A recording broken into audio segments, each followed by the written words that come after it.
ورحمة الله وبركاته. أعوذ بالله السميع العليم من الشيطان الرجيم. بسم الله الرحمن الرحيم. الحمد لله رب العالمين ولا عدوان إلا على الظالمين والعاقبة للمتقين. اللهم صل وسلم وبارك على عبدك ورسولك محمد صلى الله عليه وسلم وعلى آله وصحبه وسلم تسليما كثيرا.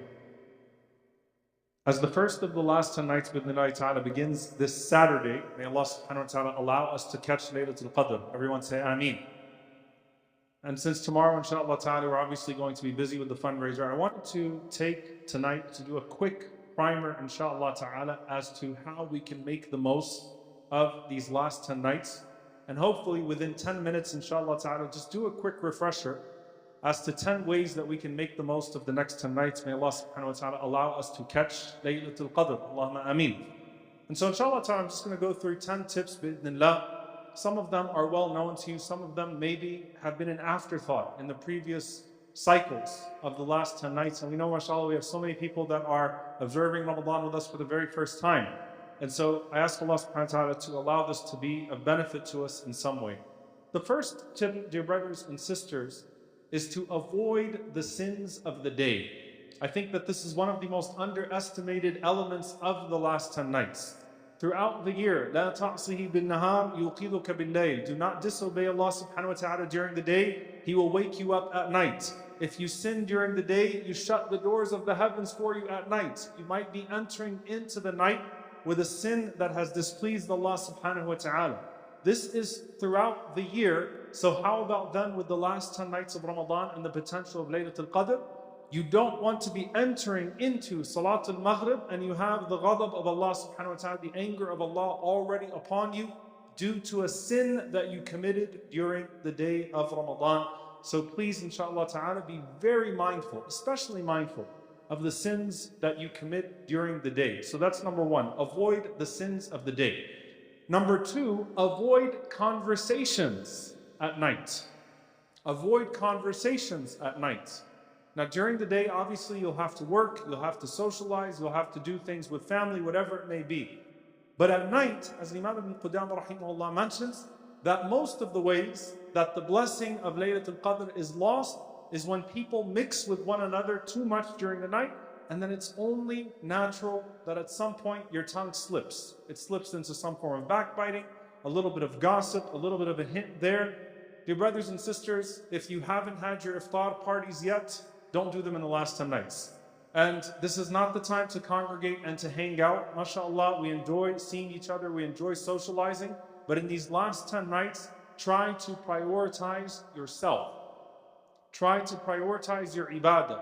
Join the gatherings where we are remembering Allah subhanahu wa ta'ala together. But this is not a time of socializing. This is not a time of conversation. So avoid the sins of the day. Avoid the conversations of the night. Number three, very self-explanatory, but something that we might lose. Catch Isha and Fajr in congregation. Sa'id al-Musayyib rahimahullah said, "Man salla al-Isha fil jama'a faqad nala haddahu min laylatil qadr." Whoever prays Isha in jama'ah, in congregation, would have taken their fortune of Laylatul Qadr. The Prophet sallallahu alaihi wasallam said that whoever prays Isha in congregation, it is as if they have the first half of the night. And whoever prays Fajr in congregation, it is as if they have the last half of the night. It is more precious to Allah subhanahu wa ta'ala that you catch Isha and Fajr in congregation than you spend the whole night in prayer. So prioritize being here for Salatul Isha and Salatul Fajr. Number four, pray with the Imam a full set. The Prophet sallallahu alaihi wasallam said that whoever prays behind the Imam in Qiyam until the Imam finishes, then that person has caught the entire night of prayer. Now there are multiple interpretations of that hadith, by the way. So if you have two Imams, for example, and one Imam is leading the first half, the second Imam is leading the second half, does it count if you pray just with the first Imam? If you have in the last third of the night, obviously we do 3 o'clock Qiyam here, and you pray with that Imam the entire time, does that count as a full night? The answer is all of them could count, and the more you do, the better. Obviously, if a person wants to pray the full 20, that is the best. There's no doubt about it. But if a person only prays with one Imam throughout the night, behind them as they recite, then inshallah ta'ala, we hope that that would be enough to achieve this particular reward. Number 5, read the Quran extra throughout the night. Seems very self-explanatory, but it's actually missed sometimes.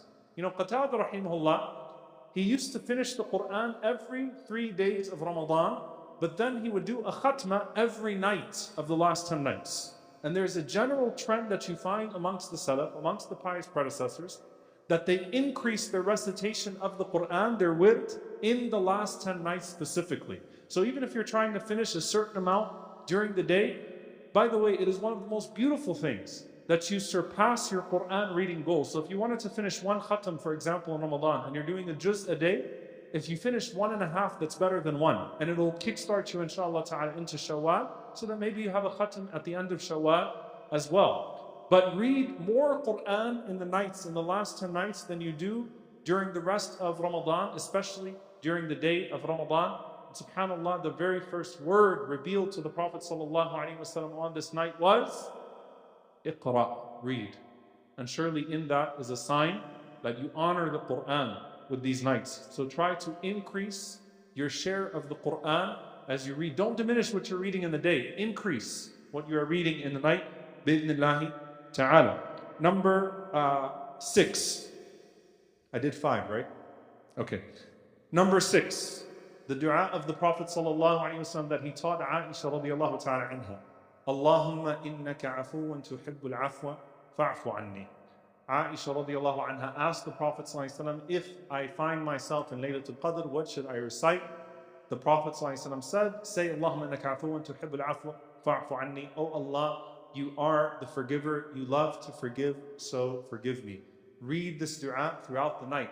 Start your du'as with it, end your dua with it. Read it between the personal du'as that you are making, inshaAllah ta'ala. But there is nothing more blessed than the guidance of the Prophet ﷺ in what du'as that we should make in this regard. Number 7, make dua and dhikr even while you are in motion. I'm going to explain what I mean here. When we take Hajj groups, may Allah write us down from the Hujjaj and Laylatul Qadr as well. Allahumma ameen. I always tell people, don't waste the day of Arafah when you're waiting in line for this and waiting in line for that. Even that is a time of dua. As you're walking, it's a time of dua. As you are moving, it's a time of dua. As you're driving, it's a time of dua. You want to make use of every single moment. And some of the blessed adhkar are the ones that are coming just as you are moving from place to place, going from house to masjid, wherever it may be. Even if you're waiting in line for your suhoor, keep your tongue busy with dua and dhikr even while you are in motion on that night. Treat that night like every single second matters. Treat that night like every single second matters. Number 8, increase your prostration, increase your sajda on these nights. Where do I get that from? First and foremost, the Prophet ﷺ said, "Man qama laylatul qadr, imanan wa ihtisaban, ghufira lahu ma taqaddama min dhanbihi." That obviously the general rule is whoever stands up on the night of Laylatul Qadr with faith and seeking the reward, then they will be forgiven for all of their sins. But the best part of qiyam is the best part of salah, أَعِنِّي عَلَى نَفْسِكَ بِكَثْرَةِ السُّجُودِ, is to increase the time of your sajda. And in fact, subhanAllah, right before you read إِنَّا أَنزَلْنَاهُ فِي لَيْلَةِ الْقَدْرِ, the last words of the surah is what? That came down before it. وَاسْجُدْ وَاقْتَرِبْ. وَاسْجُدْ وَاقْتَرِبْ. Prostrate and come closer. Prostrate and come closer. So increase the time of your sujood. Take your du'as with you to your sujood, inshaAllah ta'ala, during the night as you make these special forms of worship in these special nights. Number 9, giving in charity. Now I'm going to start off here when I say giving in charity that there is nothing that suggests explicitly that the Prophet ﷺ gave more charity in the last 10 than he did the rest of Ramadan. However, subhanAllah, many of the scholars of suluk, they say, look at 2 things. The scholars of spirituality say, look at 2 things. Charity has 2 effects. Number 1 is increase, and you seek increase in the night of Laylatul Qadr, which is increase. Number 2, تُطْفِئُ غَضَبَ الرَّبِّ, as the Prophet ﷺ said. Charity, especially sadaqatul sir, secret charity, extinguishes the anger of the Lord. And on a night of increase, where the greatest reward that you could seek is forgiveness, what better than an act that you do every single night, inshaAllah ta'ala, that is associated with increase and associated with the extinguishing of the anger of the Lord. So if you're automating charity, or if you're giving charity yourself, or if you see someone whatever it is, be someone who is open to charity in these last 10 nights constantly as you are to all good deeds. Number 10. Spend the last few moments of every single one of these 10 nights in istighfar and seeking forgiveness. وَبِالْأَسْحَارِ هُمْ يَسْتَغْفِرُونَ. And during the time of suhoor, that time, they are seeking forgiveness. This is during regular times. What about the last 10 nights? What I mean by that is that sometimes people will be eating and socializing until the very last minute. And it might be that in that last minute of one of those 10 nights, you say, "Oh Allah, forgive me. Oh Allah, accept my good deeds despite their shortcomings. Oh Allah, accept me despite my shortcomings." That in those last few moments of istighfar and asking Allah for acceptance, that the whole night is overlooked. And if the whole night is accepted, then a whole lifetime of reward is granted. So spend the last few moments, bi'idhnillahi ta'ala, making istighfar, seeking forgiveness. Prioritize the last 5 minutes before the adhan of Fajr, every single one of these last 10 nights, inshallah ta'ala, and seeking forgiveness from Allah subhanahu wa ta'ala. Allahumma ballighna laylatul qadr. Allahumma ballighna laylatul qadr. Allahumma ballighna laylatul qadr. Oh Allah, allow us to observe Laylatul Qadr. Oh Allah, allow us to observe Laylatul Qadr. Oh Allah, allow us to observe Laylatul Qadr. Allahumma ameen. Jazakumullahu khairan. Inshallah ta'ala, we look forward to spending these 10 nights together. It's always a special time for our community as well. May Allah subhanahu wa ta'ala allow blessings and tranquility and acceptance to continue to descend upon us in this masjid, in our community, throughout these 10 nights. Barakallahu feekum. Assalamu alaikum wa rahmatullahi.